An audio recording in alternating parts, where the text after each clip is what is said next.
Boa noite a todos. Para darmos início, nosso irmão Ayrton vai fazer uma leitura do livro. A leitura está no livro Caminho, Verdade e Vida, psicografia de Francisco Cândido Xavier pelo Espírito Emmanuel.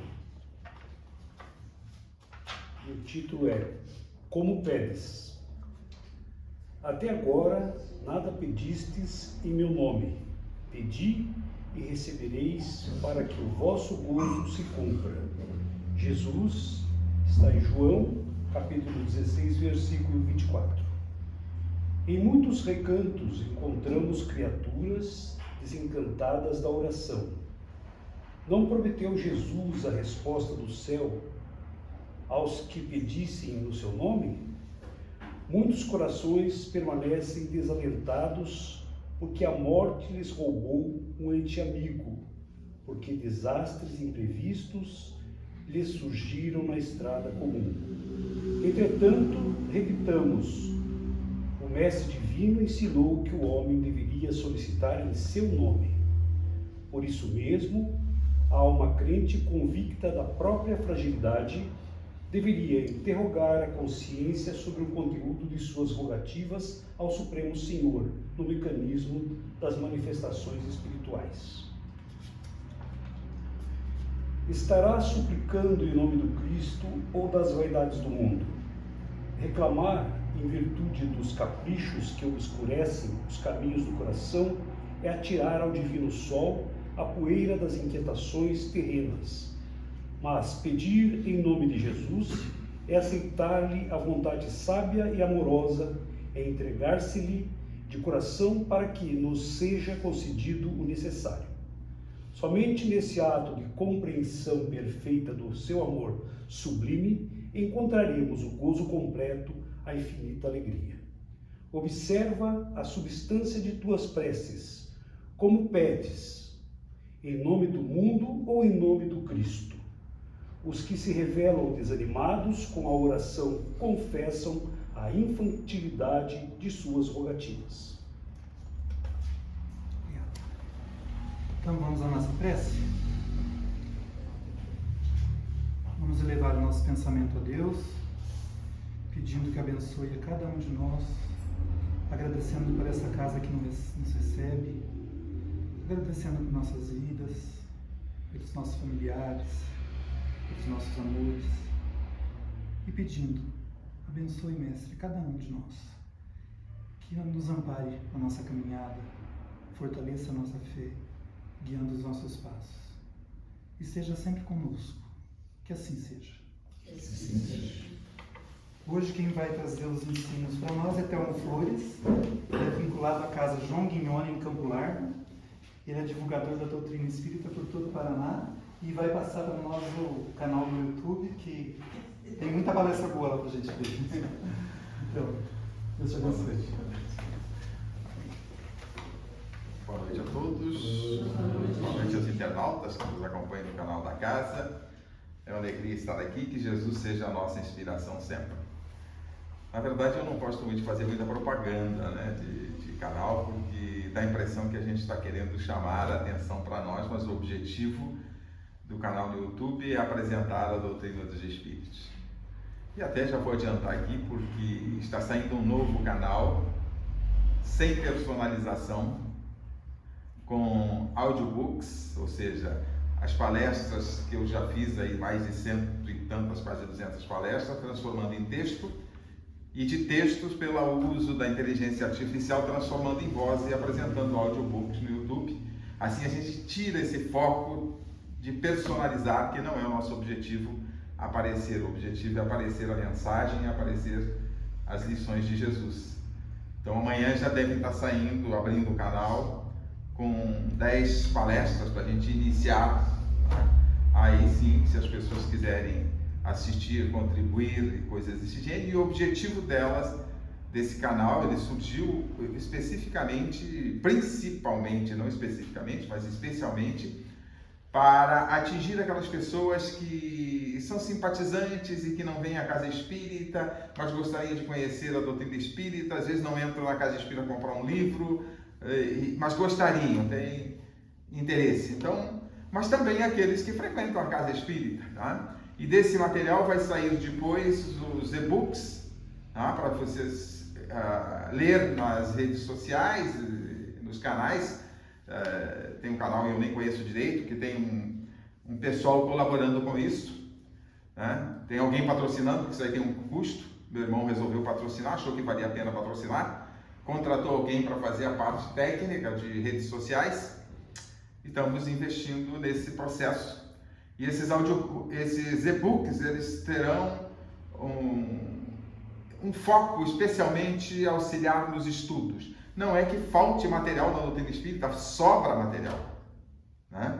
Mas é nós pegarmos material, pegar um tema e buscar esse tema onde eles estão em várias fontes, para incentivar até mesmo as pessoas buscarem outras fontes, não ficarem presas e até na decoreba de algumas coisas, tá?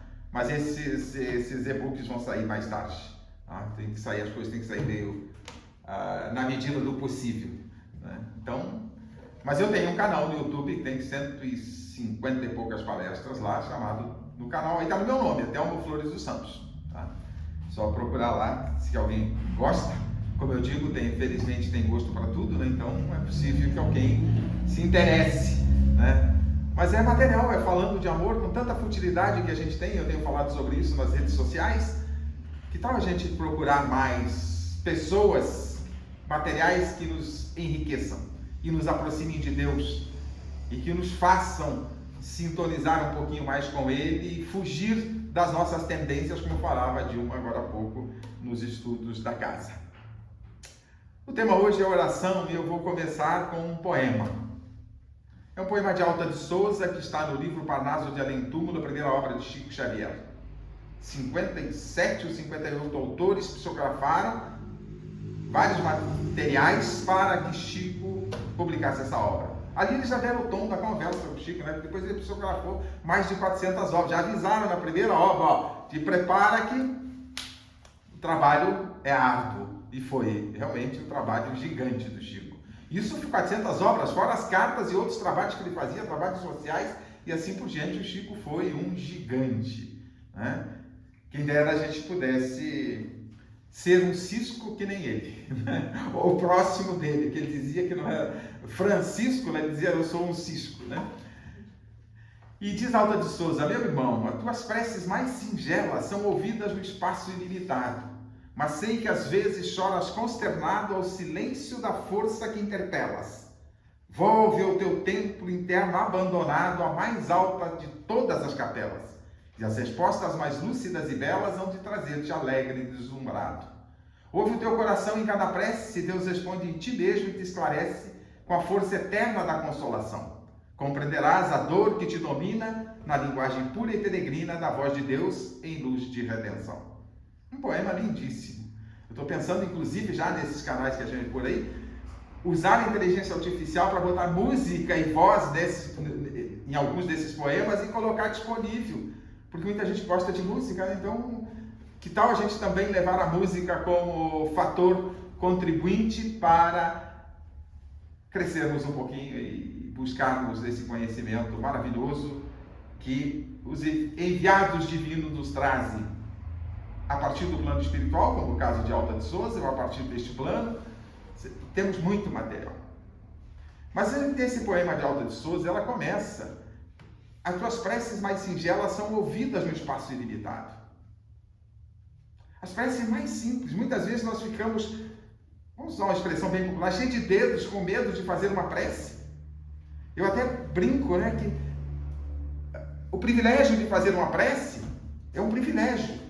Então o que as pessoas fazem? Você pede para alguém, grupo de estudo, não sei se aqui acontece, você pede para alguém fazer uma prece, um fica empurrando para o outro. Por quê? Por caridade, já que é um privilégio, passa a generosidade, um privilégio para o outro. Não, nós ficamos cheios de preocupações em fazer uma prece. O que é uma prece? É uma conversa com Deus, é conversar com Ele. Não precisa palavras rebuscadas. Se tiver palavras bonitinhas lá e a gente tem, de repente tenha recursos para isso, utilize, não tem problema. Mas que ela seja simples, um diálogo com Deus, que ela brote do coração eu peguei no dicionário para saber o que seria prece, e o dicionarista vai nos dizer que é súplica, pedido dirigido a Deus, a um santo, a uma divindade, reza, prece. E aí nas minhas anotações eu sublinhei esta colocação no dicionário: elevação do coração, da alma a Deus. E aqui está o verdadeiro sentido da prece: elevar o nosso coração a Deus. E não precisa palavras rebuscadas, às vezes até um silêncio. E às vezes a gente ouve nas casas espíritas que não tem silêncio, é uma prece? Tem? Não tem, né? Mas o silêncio é uma prece? Depende.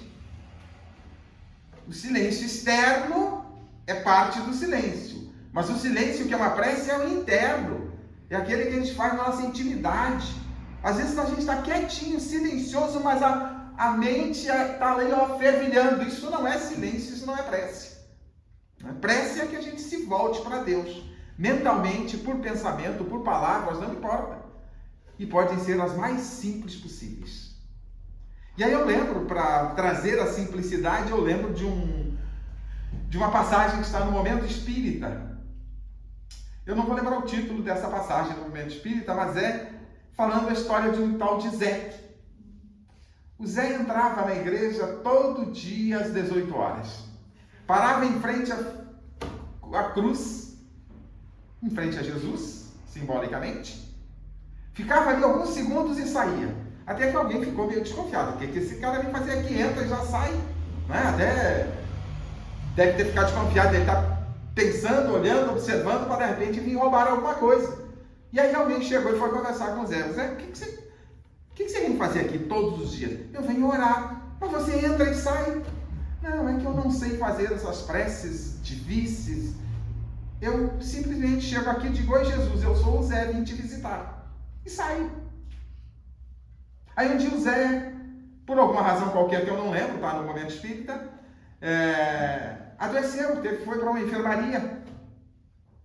E estava lá alguns dias na enfermaria, e em um determinado momento, lá por 18 horas, uma enfermeira veio conversar com ele e sentou na cadeira que estava ao lado da cama e disse: por favor, não sente aí que a minha visita está para chegar. A enfermeira disse: como assim? Nunca chegou visita aqui para o Zé? Aí ele disse: não, todos os dias às 18 horas ele vem sentar nessa cadeira e diz: oi Zé, eu sou Jesus, vim te visitar. A resposta, mesmo que ela seja simbólica, que ele tivesse esse sentimento, é dessa forma que nós somos atendidos. Não são o volume de palavras, não é um tratado literário que vai nos fazer ter respostas divinas. É a simplicidade, é o coração naquilo. E o Zé, todos os dias às 18 horas, ele entrava na igreja para fazer a sua prece, para se apresentar a Jesus e visitá-lo. Portanto, é a simplicidade que nos faz sintonizar com Deus. Mas se a gente tem alguma coisa a dizer a Deus, que não seja só vim te visitar, como dizia o Zé, que a gente diga, mas diga como uma conversa, como conversamos com alguém, de forma simples. É claro que às vezes a gente põe alguns conteúdos na prece, principalmente quando fazemos ao público e convidamos o público a nos acompanhar mentalmente, nós estamos organizando uma ideia de pensamento. Mas devemos fazer isso com o coração. O importante da prece é que saia do coração. Que nós busquemos sintonizar com Deus coração a coração. É por isso que Alta de Souza vai dizer na segunda estrofe: volve ao teu templo interno abandonado. Aqui já nos dá um puxão de orelha, né? Porque nós não nos voltamos para a nossa intimidade. Nós não nos voltamos para o nosso interior. Nós queremos que Deus venha nos resolver e nos auxiliar de forma externa. Ele pode até vir inspirando alguém, mas não será Ele pessoalmente que virá. Às vezes as pessoas dizem que Jesus vem. Jesus vem em energia e em pensamento, sim. Eu lembro de uma história que tinha aqui em Curitiba, que alguns anos atrás eu ouvi essa história, que tinha um grupo de médiuns que recebiam mediunicamente os 7 avatares. Entre eles, um deles era Jesus. Aí naquele momento eu pensei com os meus botões, de que se Jesus chegar a 10 quilômetros dele, espírito, chegar a 10 quilômetros de mim, eu desmonto. Eu derreto. Eu derreto em emoção. Então Jesus está conosco aqui. Está como? A sua energia, o seu pensamento, o seu amor está conosco. Então, não vamos esperar que Deus venha nos resolver. Os profetas antigos diziam que recebiam orientações divinas, que Deus aparecia. Porque na compreensão deles era uma divindade que estava aparecendo. Mas eu não tenho dúvida nenhuma que o que aparecia são espíritos superiores amando do Criador para dar orientações. Deus não iria aparecer para nos dar soluções e resolver os nossos problemas em espírito, em pessoa. Não sei nem como é que seria essa figura divina nessas condições, porque uma pessoa não seria, claro, fisicamente não seria. Mas se ele chegasse efetivamente, o Espírito Divino perto de nós, a gente não suportaria. Muito bem, nem Jesus a gente suportaria. Então, chega até nós a resposta divina, aquilo que a gente pede, aquilo que a gente solicita, mas alguns dizem, por que pedir a Deus se Ele sabe de tudo? Ele é onisciente, sabe de tudo. Ele sabe do que precisamos. Mas nós temos uma coisa chamada liberdade, livre-arbítrio. Então nós precisamos mostrar o que queremos. O que a gente quer? E além do que a gente quer, temos que entender que as dificuldades e as experiências que vivemos são pedagógicas. Enquanto a lição não for aprendida, a solução não vem. Então precisamos saber como orar a Deus e voltando para a nossa intimidade, para o nosso mundo íntimo. Como a Alta de Souza dizia, a mais alta de todas as capelas, eu tenho falado em outras palestras, quando falo de templos, eu coloco os templos que construímos de pedra e de mármore, como diz Leon Denis, em terceiro nível de importância. E não estou tirando a importância dos templos, são importantes. Não importa qual a filosofia, eles são importantes. As casas espíritas são importantes. Mas estão em terceiro nível de importância. Acima dos nossos templos que construímos ligados às nossas filosofias religiosas, nós temos um templo que é mais importante do que este, que é o lar. O lar é um templo mais importante do que os templos religiosos. Mas está em segundo lugar de importância. O templo mais importante é o interno. Volve ao teu templo interno, abandonado, a mais alta de todas as capelas. Por que é o templo mais importante? Porque os templos filosóficos religiosos, que seguem algumas filosofias religiosas, nos apresentam o quê? Recursos para que trabalhemos questões em nós. O lar estão lições para trabalharmos questões em nós. Para quê? Para que nos melhorando, possamos melhorar o mundo. O mundo não vai melhorar de fora para dentro, ele vai melhorar de dentro de cada um de nós para fora, com aquilo que oferecemos ao mundo. Por isso, Alta de Souza diz, volve ao teu templo interno abandonado, a mais alta de todas as capelas. E as respostas mais lúcidas e belas vão te trazer-te alegre e deslumbrado. E Deus responde? O que vocês acham? Deus responde? Você perde um emprego, né? Você está desempregado. No Brasil não tem ninguém desempregado, está tudo uma beleza, né? Mas você perde um emprego, aí Deus vai aparecer para você, você olha para ele, pede um emprego, ele vai aparecer para você e vai dizer, vai lá na farmácia do seu fulano, tem uma vaga e eu reservei para você. E evidentemente ele vai aparecer com uma voz assim estrondosa, né? Que Deus deve ter uma voz de locutor de televisão aí, de um Chapelin, outros da vida aí, né? Não vai aparecer assim. Não vai. E Haroldo Dutra Dias vai dizer que se você orar a Deus e ele aparecer para você, não visualmente, mas aparecer com uma voz estrondosa, te respondendo e atendendo o seu pedido, procura um psiquiatra. Porque ele não tem voz, ele não fala. Ele age através dos outros, de variadas formas. Então, quando nós oramos a Deus, o objetivo maior é sintonizar com Ele. Porque nós nos sintonizamos tanto com as coisas, com os chamamentos do mundo, com as ocorrências do mundo, e esquecemos de sintonizar com a fonte causal, a que deu origem a tudo, sintonizar com o nosso Pai. Então devemos orar e sintonizar com Deus, Pode ser por intermédio de Jesus, pode ser intermédio, porque aqueles que têm alguma devoção para algum santo, não tem problema nenhum. O objetivo, a questão está na intenção, na forma. É colocar o coração nesta sintonia. E se é colocar o coração em nossa sintonia, é nos colocarmos no mundo interno. É voltarmos para a nossa intimidade, esse templo maior, essa capela mais alta de todas, como fala Alta de Souza. Então precisamos de palavras simples, precisamos de, principalmente, coração ao nos dirigirmos a Deus, para sintonizar com Ele, sintonizar com planos mais elevados e receber as energias necessárias para o nosso dia a dia. Quem não precisa abastecer-se de energias psíquicas para melhor enfrentar os desafios que a vida apresenta, ou não apresenta desafios? Todos nós temos os nossos desafios. Todos nós temos as nossas inclinações, como se falava há pouco, as nossas tendências. Mas vamos corrigindo essas tendências à medida que buscamos sintonizar com outros níveis, com outras linhas, colocando o coração em planos mais elevados, sintonizando com o nosso Pai. Então é preciso que façamos a sintonia com Ele. Essa centelha divina que está em nós, deixai brilhar a vossa luz, de Jesus. Eu costumo dizer que essa centelha divina é a centelha do amor. Somos seus filhos, temos a genética de Deus em nós, e essa genética, se pudéssemos dar um nome, seria a genética do amor. E é essa centelha que temos que desenvolver.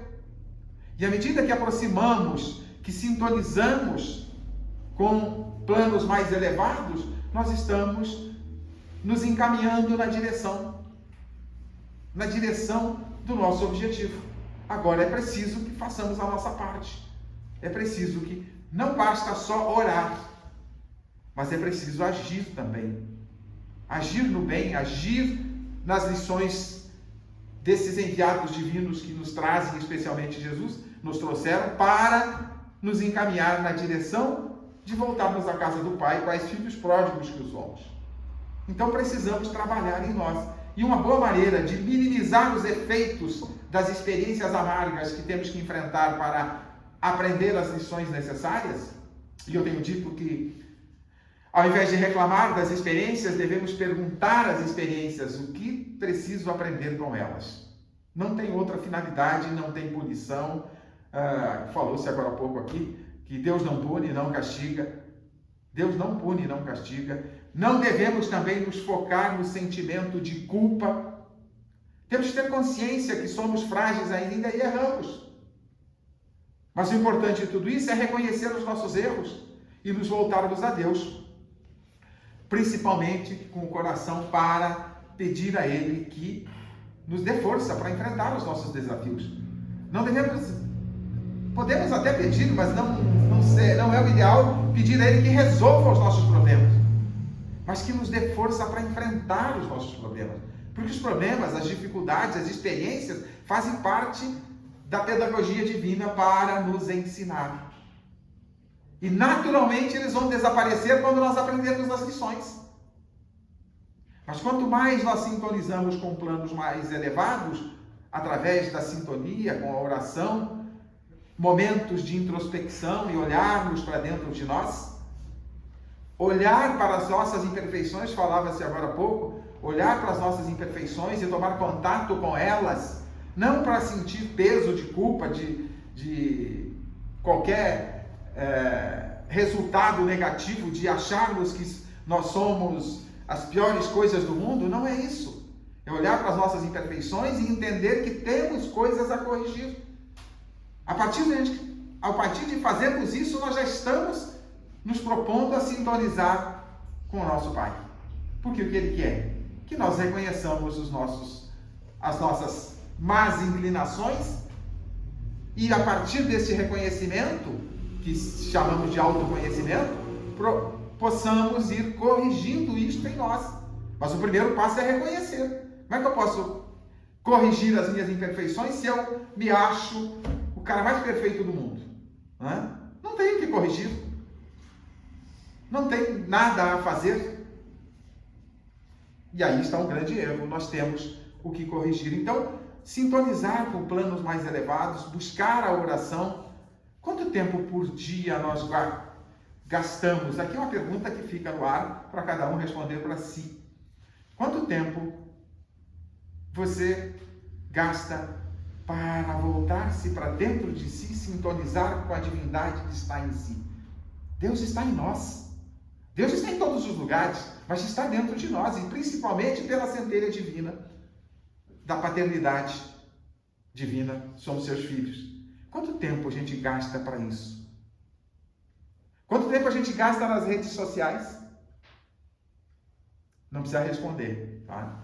Mas quanto tempo gastamos para sintonizar com Deus? Para sintonizar com o nosso espírito protetor? Para sintonizar com Jesus? Quanto tempo a gente gasta? Quanto tempo paramos para meditar, olhar para dentro de nós, nos reconhecer filhos de Deus, o investimento do Criador? Tudo isso é prece.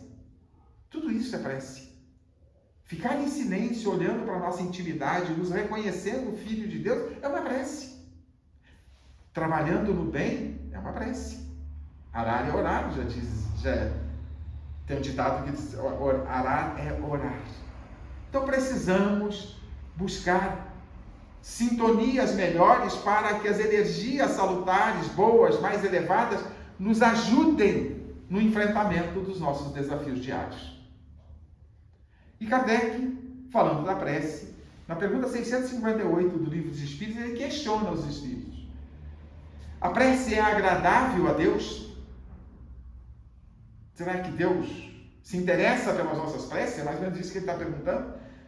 Aí os espíritos respondem: a prece é sempre agradável a Deus quando ditada pelo coração. Lembra lá do dicionarista, no dicionário? Elevação do coração da alma a Deus. Quando dita do coração com sinceridade, com honestidade, reconhecendo inclusive as nossas limitações, as nossas fraquezas, até como Zé, reconhecendo que às vezes não sabemos fazer preces mais elaboradas, né? Mas sabemos colocar o coração nessa sintonia com Deus. E prossegue a resposta, né? Eu só peguei um pedacinho, ela é longa, essa resposta dos Espíritos. Então é sempre agradável a Deus quando sai do coração. Quando ela é dita com fé, fervor e sinceridade. Fé, fervor e sinceridade são coisas do coração. São atributos do coração. Do coração simbolicamente, porque é atributo do ser pensante, do espírito. Mas aqui para nós colocamos sentimentos no coração. Então, quando ela é dita com fé, fervor e sinceridade. Mas prosseguem os espíritos, mas não creiais que ele seja tocado pela prece do homem fútil, orgulhoso e egoísta. E agora complicou, né? Porque de fútil, de orgulhoso e de egoísta, todos nós, não estou olhando particularmente para ninguém, tá? Em situação geral na humanidade, todos nós temos um pouco, com raras exceções. Então, a prece não é agradável a Deus? Não, ela é agradável a Deus, mesmo destes, quando há um ato de arrependimento pelas nossas más inclinações. Quando há um propósito de mudança, de mudar comportamento, mesmo que a gente tenha tendências a esganar alguém quando nos fecha no trânsito, né, Gil? A gente tem a tendência, a gente já não faz. Vai com Deus, não é isso? Vai com Deus, segue em frente. Deus te abençoe, né? Toma cuidado. A gente vai já ir mudando a maneira de ver as coisas. E em encarnações anteriores, talvez a gente esganasse, né? Mas nessa a gente só fica na tendência. Já há uma evolução. Não há evolução quando nós partimos para a ação violenta, negativa, desonesta, corrupta e assim por diante. Aí não há evolução. Mas quando nós temos aquela inclinação, mas temos o propósito de fazer transformações, e oramos a Deus, principalmente para pedir forças para enfrentarmos essas nossas tendências, porque temos ainda as tendências. Quando alguém diz alguma coisa atravessada para a gente fica tranquilo, sossegado, compreende, ou dá uma vontadezinha de revidar, né? De devolver. São tendências que a gente traz do passado, né? Então, nós trazemos inclinações perturbadas de tantas encarnações, de tantas loucuras que já fizemos e agora estamos tentando mudar um pouquinho. E quando a gente se esforça para isso, mesmo ainda carregando as imperfeições, porque senão, se para as preces serem agradáveis a Deus, nós teríamos que todos já ser perfeitos, não adiantaria orar a Deus, porque não somos. Mas quando há um propósito, toda a prece será bem-vinda e agradável ao Criador. Da onde vêm as nossas inclinações? Vem de besteiras do passado que a gente fazia. Em outras encarnações, só a encarnação, as múltiplas existências vão nos dar compreensão para aquilo que temos que... Da onde vêm certas tendências? Tanto positiva quanto negativa, porque as coisas não nascem abruptamente, misteriosamente, milagrosamente em nós. Nós construímos. Então, se temos algumas tendências, algumas coisas, é porque no passado nós somos piores. Até certa feita, num grupo de estudo que eu coordenava no Centro Espírita João Guiano em Campo Largo, alguns anos atrás, que agora participo de outro grupo, e nesse grupo falava-se de reencarnação. Aí uma senhora disse, eu gostaria de fazer regressão de memória para saber quem fui. Eu disse, não, eu não gostaria. Por 2 motivos. Se Deus escondeu, Ele sabe e deve ter os seus bons motivos para ter escondido, para me proteger das minhas besteiras do passado. Não é? Porque se eu lembro delas, será que eu conseguiria conviver com elas hoje, já pensando na prática do bem, já pensando em me melhorar, sabendo das besteiras que fiz? Por isso Deus coloca um véu sobre as nossas besteiras do passado. E um outro motivo que eu coloquei foi porque a cada encarnação nós estamos melhorando um pouquinho. E eu disse a ela, hoje ainda não sou grande coisa, eu imagino que eu fui ontem, não quero saber. Mas pelas tendências nossas nós podemos saber, pelas inclinações nós podemos saber. Porque precisamos saber de nós mesmos quais são as nossas inclinações para fazermos mudanças, para fazermos esforços em mudar e para que esses esforços tenham efeito. E para que recebamos ajuda necessária, porque a ajuda só vem efetivamente, a inspiração, a ajuda, as oportunidades surgem o tempo todo, mas a ajuda efetiva vem quando nós abraçamos as oportunidades. Estarmos aqui é uma oportunidade. Estarmos aqui semanalmente, 3, 4 vezes por semana, melhor ainda, não? São oportunidades que Deus nos oferece, mas nós temos que fazer o nosso esforço. Então não adianta estarmos focados em futilidades e não buscarmos esforços para a transformação. O próprio esforço já é uma prece.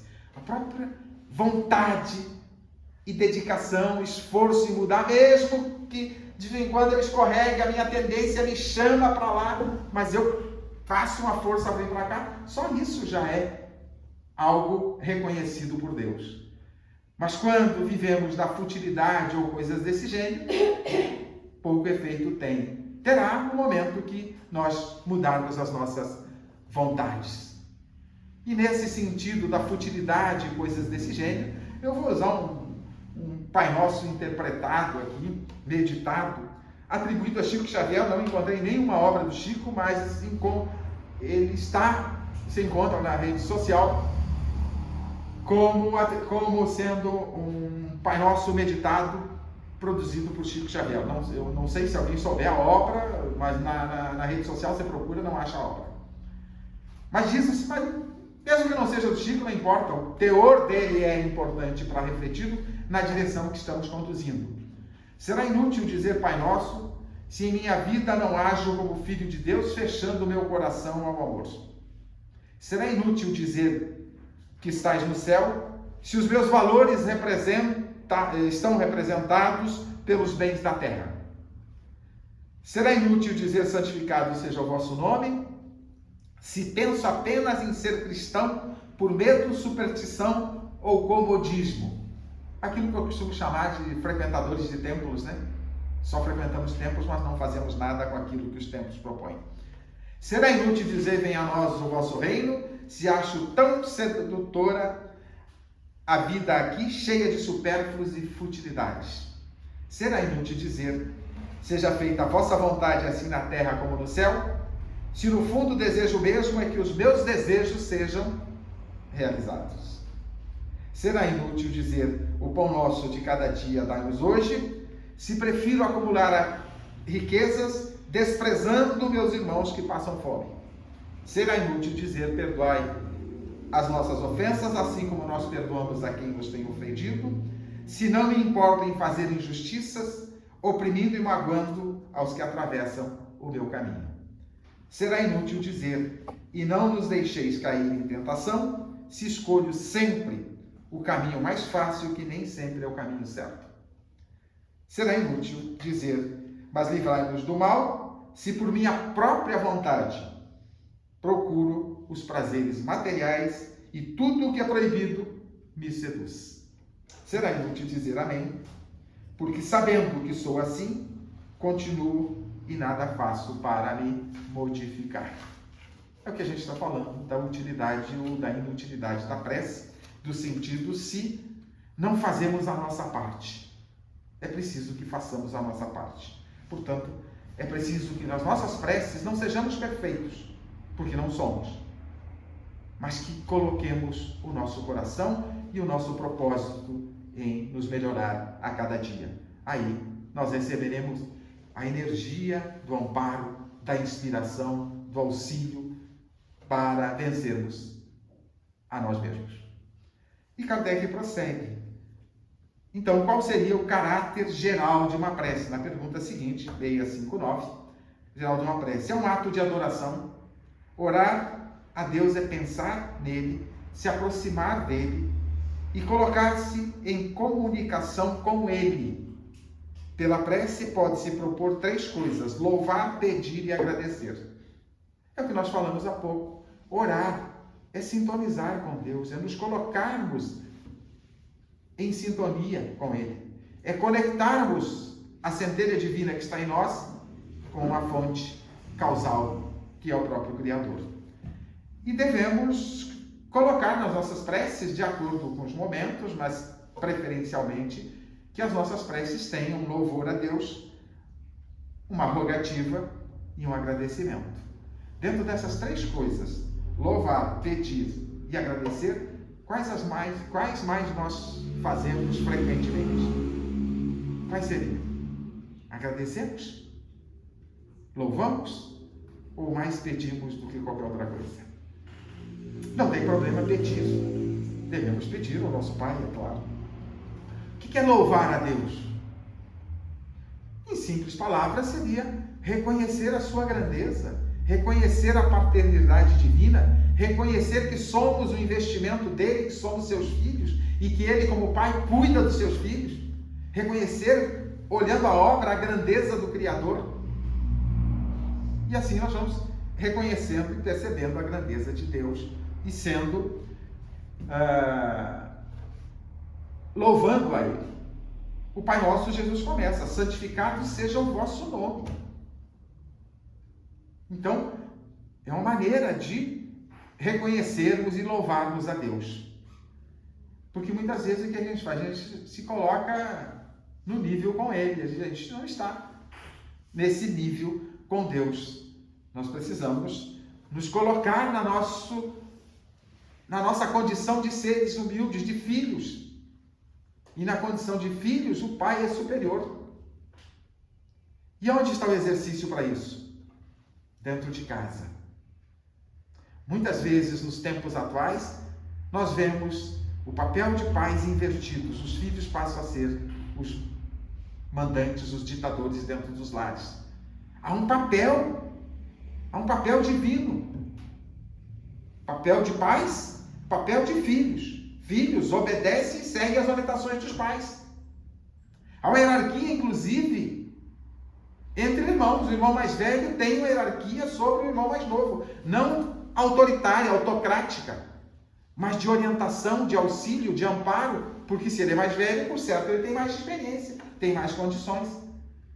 Mas os pais nunca devem abrir mão do seu papel de responsáveis pelos filhos. E vemos muito frequentemente pais que permitem que os filhos decidam o que deve ser feito.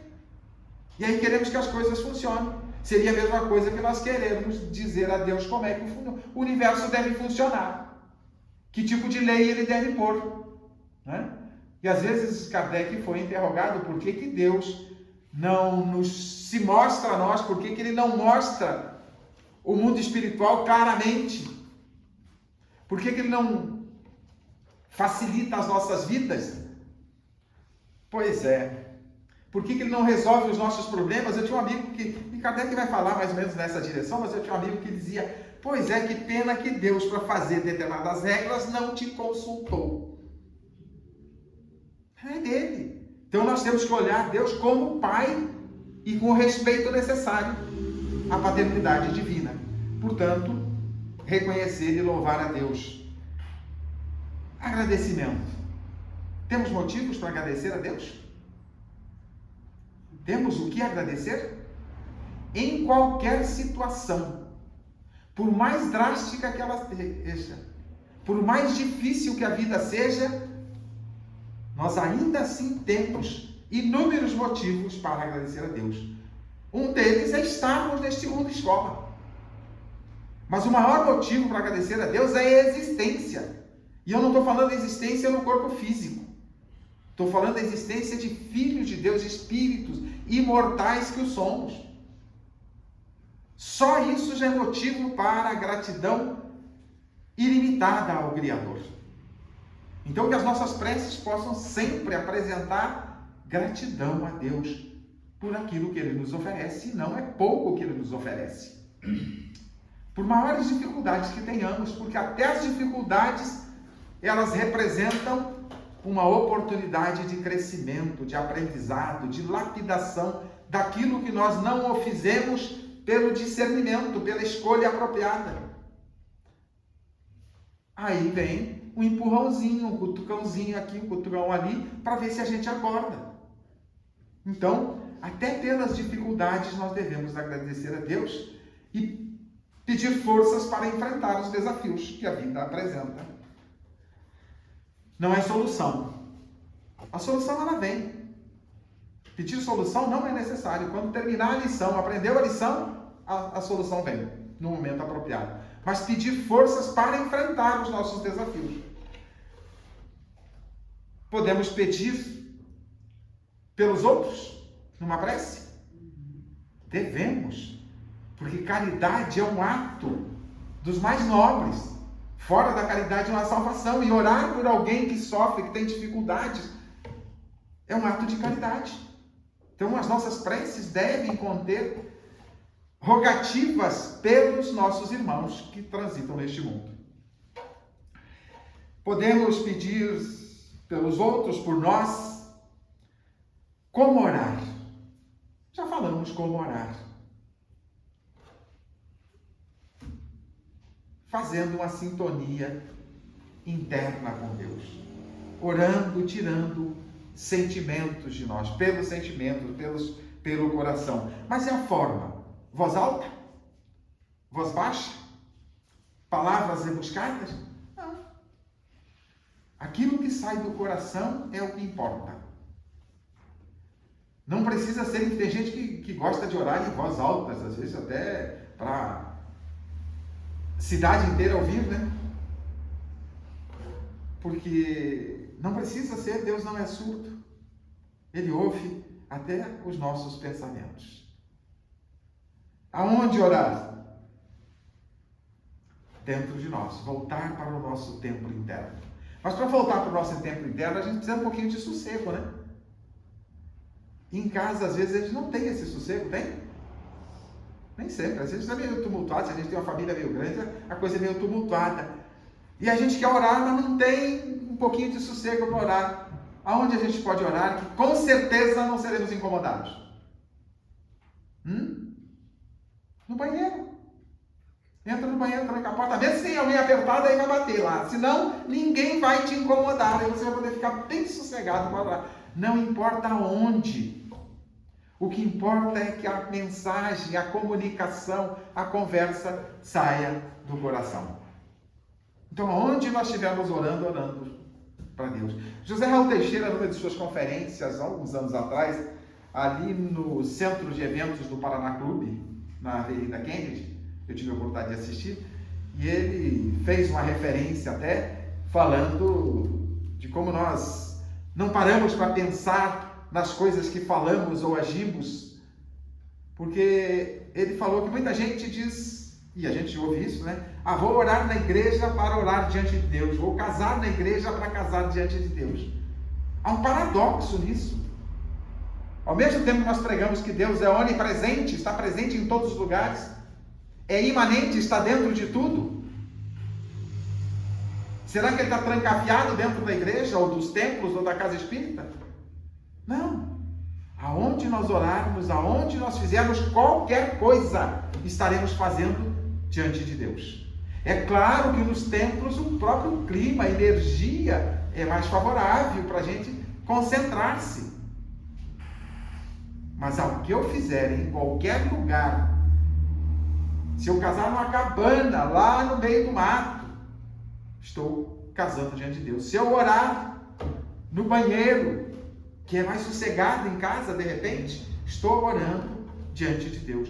Qualquer coisa que eu faça, estou fazendo diante de Deus, porque Ele está conosco. Mas se Ele está conosco, por que a gente não vive melhor? Porque Ele está conosco, mas nós não estamos com Ele. E uma maneira de estar com Ele, um pouquinho que seja, um momento que seja, é nos recolhermos ao mundo interno, à nossa intimidade, e sintonizarmos e comunicarmos com o nosso Pai, mesmo que seja para dizer: oi, Senhor, eu sou o Telmo, vim aqui te visitar. Mesmo que seja para isso, não importa. Mas outra forma de orar, evidentemente, e talvez a melhor de todas, é a prática do bem. É auxiliar os nossos irmãos de jornada. E assim estaremos fazendo uma oração a Deus. Arar é orar. Produzir o bem é orar. Não precisa palavras rebuscadas. Precisa disposição em ajudar. E eu entendo que a melhor prece que podemos fazer a Deus é colocar os nossos ombros, as nossas mãos, a nossa fala, a nossa escuta para auxiliar alguém que precisa. Por certo, estamos orando a Deus. E é a melhor oração. É a melhor maneira de pedir ajuda para nós. Por quê? Porque o amor cobre multidões de pecados. Então, a partir do momento em que nós nos propusermos a praticar o bem, as nossas contas ficam diminuídas ou relegadas a valores menores. Subtrai-se pelo menos os juros, pelo menos das dívidas, podem ser subtraídos se a gente praticar o bem. Mas pode ser que a dívida toda, né, seja zerada. O amor cobre multidões de pecados. Se não me engano, foi Pedro que disse, né? Eu confundo Pedro, Paulo, João, esses três aí, eu faço uma mistureba entre os três, mas é um deles, mas acho que foi Pedro que fez essa colocação, de que o amor cobre multidões de pecados. Então não precisa palavras bonitas, não precisa, basta que o coração fale. Pode ser por pensamentos, mas principalmente pelas nossas ações. E aí estaremos orando a Deus. E eu vou encerrar trazendo aqui uma prece que eu considero das mais fantásticas que eu já tive a oportunidade de ver. A exemplo do próprio Pai Nosso que Jesus nos ensina. Mas é uma prece de Kardec. Depois que ele recebe a informação da sua missão, conversa com o Espírito de Verdade, o Espírito de Verdade diz a ele que ele se aceitasse a missão, isso está lá em Obras Póstumas, capítulo Minha Missão. Se ele aceitasse a missão, ele seria perseguido, injuriado, difamado e viveria menos. Olha que proposta para um missionário divino. Ele encerra a conversa com o Espírito de Verdade, agradece os sábios conselhos do Espírito de Verdade e diz que aceita tudo sem pensamento em contrário. Mesmo tendo essa proposta de ser perseguido, injuriado, difamado. E ele vai dizer numa mensagem que ele deixa 10 anos depois que tudo isso que o Espírito de Verdade disse que ele viveria para cumprir a tarefa, ele viveu. O que o Espírito de Verdade não disse eram as bênçãos que ele colheria por cumprir a tarefa. E volta-se para Deus. Assim que ele encerra a conversa com o Espírito de Verdade, ele deixa isso escrito, depois o pessoal coloca em Obras Póstumas. Kardec não falava dele nas obras espíritas. Mas ele deixou com as coisas escritas, e aí em Obras Póstumas o pessoal foi lá e dedurou tudo. Tá lá. E ele diz, uma das preces diante das circunstâncias de quem ia cumprir uma missão divina e passaria por experiências terríveis, é uma das mais belas preces. Diz ele, Senhor, se vos dignaste lançar os olhos sobre mim para satisfazer os vossos desígnios, seja feita a vossa vontade.